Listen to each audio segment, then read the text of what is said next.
Alright, hope everybody's doing pretty well, and decided I'd do a video on conditioning breeder female guppies to try to get them into the best shape you can. These are just a trio of yellow deltas, and the reason I was starting with them is yellows are more or less a lesser strain, I guess. They're genetically kind of weak. They don't grow as big as other strains. They don't fill out as much, or, well, they swim as fast. And they don't really get as much color on the females as some other lines. So I just want to show that even though they have limitations with proper feeding, you can really get some size on these fish as well. So that's obviously one of the breeder females. I was kind of hoping she might do us a favor and turn to the side so you can see how wide she is, but she doesn't seem to want to. So that's not starting out so good. But hey. So anyway, once you choose your breeder males and females for the strains that you want to work on, what you want to do is really condition the females, and you may want to condition them first if they've already been hit, but it's up to you. You can condition them all together. The only problem, you have to be careful with the males. You don't want them to overeat a lot of high protein stuff to where they'll get very chesty and fat and kind of useless. So this is a newer female that I didn't start conditioning yet, and you can see she's kind of normal looking, has a gravid spot but not much size on her, and if this one cooperates you'll be able to see how wide she is. Oh, I don't know what got into her there. Alright, well there you can see. That's how wide she is, which is pretty amazing. She's probably a week or so away from having fry. No, she's not going to be happy about this view on her big shot at the camera. But you can see how wide she is. What has to still happen is the back end has to square out a little bit, or go down, I guess you'd say. Basically dilate. So maybe we'll catch a break and she'll turn to the side. And you can see she's pretty full. But she's probably still got another week to 2 weeks before she starts dropping fry. And this one you can see is not as wide and not as far along. So it'll take her probably 3 weeks or more before she has fry. But anyway, the point of the video is that you want to condition the breeders a little, feed them differently than you would fish that you're growing out, fry that you're growing out. So what I do is the first meal, which I've said many times, is always going to be live baby brine shrimp. And let's see, I think that's an eyeball. How cool was that? Look at that. It's a guppy eyeball. Wow, pretty cool. Alright, maybe she's closer to dropping fry than I thought. Alright, let me get back on track here. So anyway, the reason that you want to feed them a little bit differently is because you're actually want to condition these fish towards having optimum size, shape, and drops of fry. So eventually you want to get some pretty good sized drops of fry out of them. So most IFGA breeders or other breeders that breed for specialty with their fish, they only keep the first 4 or 5 drops of from each female, and then they move on to the next group of fry, basically the ones that are 3 to 4 months old. And the reason for that is that as the females get older, the fry in subsequent drops may not be as healthy. They might you might notice some color discrepancies as those fry grow out, or they just might not get as large as the earlier drops of fry. Basically, I guess the genes are kind of all stretched out or played out, and you're just taking chances at that point.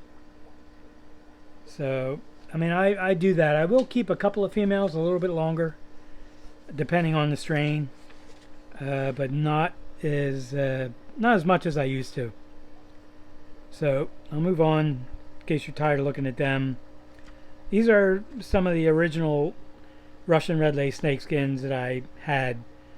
I mentioned in a prior video I kept some of the best looking ones, which are these. And this female just had fry 2 weeks ago, but you can see she's already filling up again.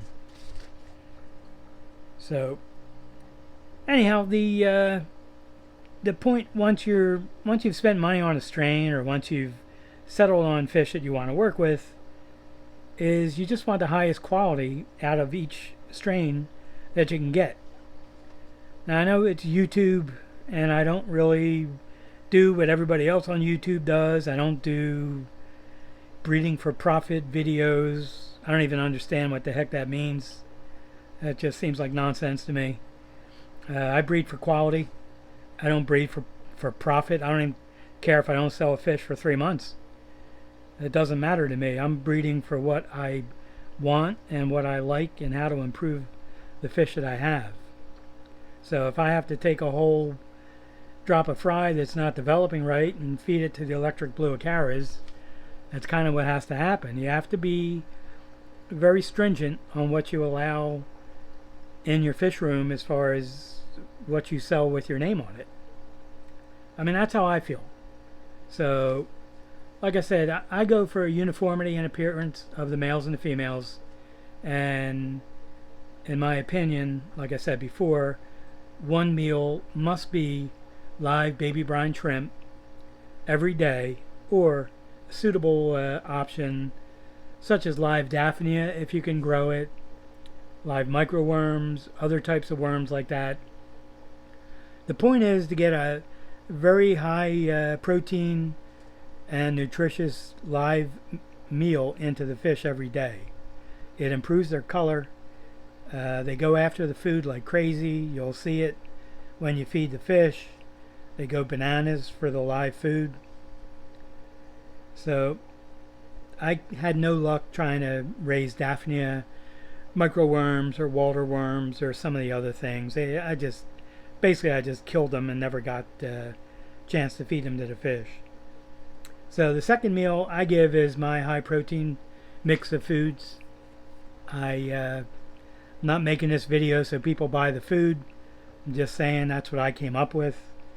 And the third feeding is, for me, with the females, is a multi-meat blend of flake foods.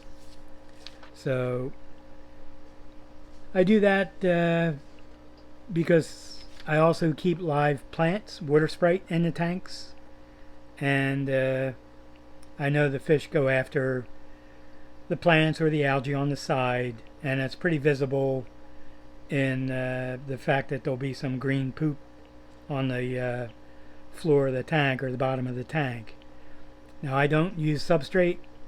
I don't like that for raising guppies.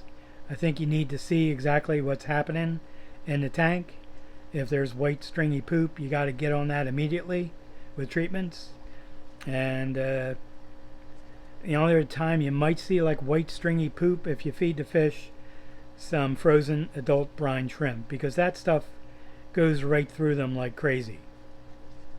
And I should say there's not going to be any jokes in this video, except maybe at the end I'll throw in a couple. I was trying to make a serious video with some information about how to improve your guppies. So as far as the live baby brine shrimp, when I was working full-time before I got to retire, I got lazy, I guess, if you could call getting lazy, working a 10-hour shift with a 2-hour commute every day. Lazy. But by the time I got home to the fish, half the time I fell asleep on the couch and never fed them the live baby brine shrimp. The hatch would crash and I'd have to clean a smelly mess the next day. So for about a year I was skeptical, and I tried different combinations. I tried golden pearls, which is a good feed, and decaps eggs, and I tried both at once, and I didn't get the growth and the size or the amount of fry out of the fish that I got before I stopped feeding the live baby brine every day. It's very important for them, and it'll do a huge world of difference for your fish. So let me move on to these guys if they want to show up. A little tougher to see. These are the albinos. They're routinely a little bit tougher to deal with as a strain. They don't usually grow as big. You could have fertility problems, but you can get large females that have large drops of fry. Now these females are about 6 months old, except for the one on the left. This one is older, but I keep her because she's the first one I got from this snow white albino strain. So you can see the size on the fish is very nice, especially for an albino. It's kind of unusual. You will see it, but not as many as you will with black-eyed fish. So anyways, I started to say the blend of meat flakes that I give my fish is something you can do for yourself, or you can buy the ones I sell, whatever you want to do. I mix together Beefheart, Blackworms, Bloodworms, Earthworms, Brine Shrimp, and Egg Flake. And that's about a 45% protein mix, which is excellent for the fish. So as I said before, I keep plants in a tank. These are just photo tanks. I took them out of the regular tanks, but you can see that there's a bit of a green poop. Not what you really want to see, but proof that they eat the plants, the algae, and it's good for them, and plant matter is good for raising guppies. So an additional decent source, but on a limited basis, is frozen adult brine shrimp. As I said before, it'll pass through their system very quickly because kind of basically gives them the runs. Really trying to get these knuckleheads on here. Alright, we'll have to film the short side.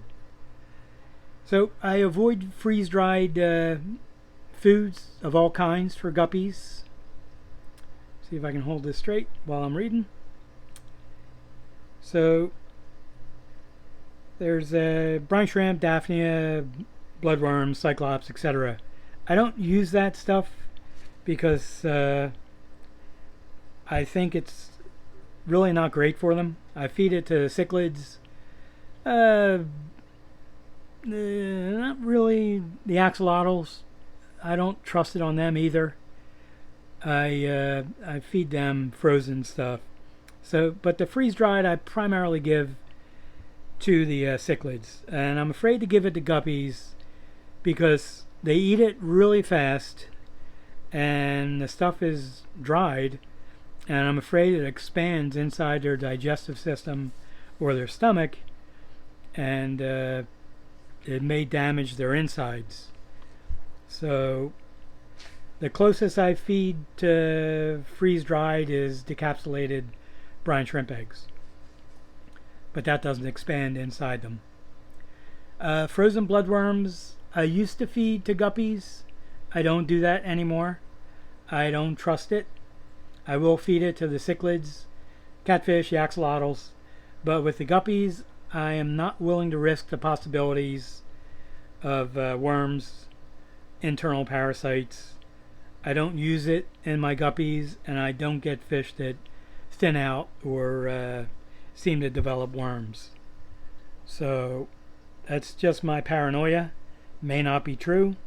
The sterilization process may be good enough and zap the parasite eggs. I don't know.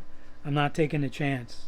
So I raise some high-end guppies, and I don't want to screw them up.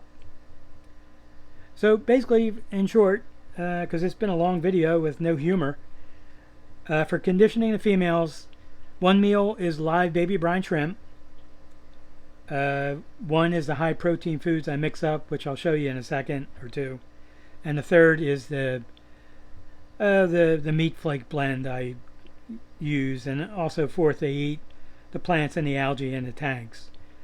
And as far as conditioning females, water changes are extremely important to adhere to a regular schedule. It's really mandatory, because once you start feeding high protein with a higher frequency, the water is going to be filled with basically waste products. You really can't see it. Sometimes you can with the poop. I'm going to assume that fish pee. I guess they do. I don't know. But if they do, you're certainly not going to see it.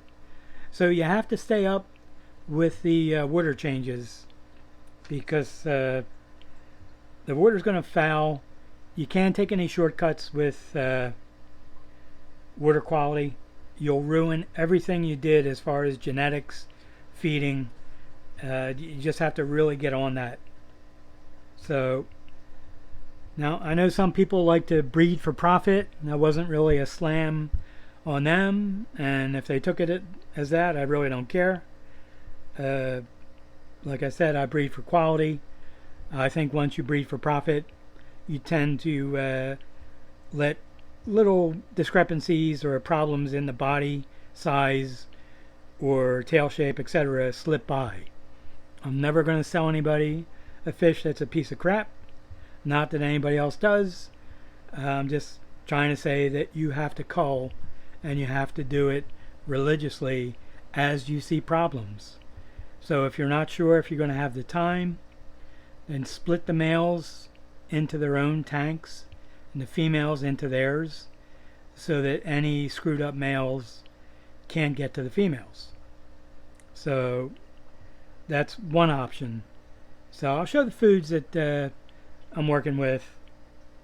And what do ducks call their butt quacks? Ah, I messed it up. They're behind. It's butt quacks. I screwed that one up. Did you hear about the dyslexic atheist with insomnia? He stayed up all night wondering if there was a dog. A dog. Well, one joke came out right, one didn't. And if athletes get athlete's foot, what the elves get? Mistletoes. Alright, let me show the foods that I feed. So, get this stuff out of the way. So, this is the meat flake that I haven't sold these yet. See if I can get this to actually focus. Ultimate Meat Blend Flakes. This is the medium size, so I haven't sold yet. It's I don't know how many ounces yet, but you can see it's all meat. So I'll start selling them soon. I have jars on eBay and Aquabid. This is the Ultimate Veggie Blend, as it says there. Ultimate Veggie Blend. And I don't have the paper in front of me, but it's a bunch of stuff, and I'll look it up later. I'll put it in the description. So I also feed the high protein foods, which looks like this. See if I can actually focus on it. And that's what it looks like.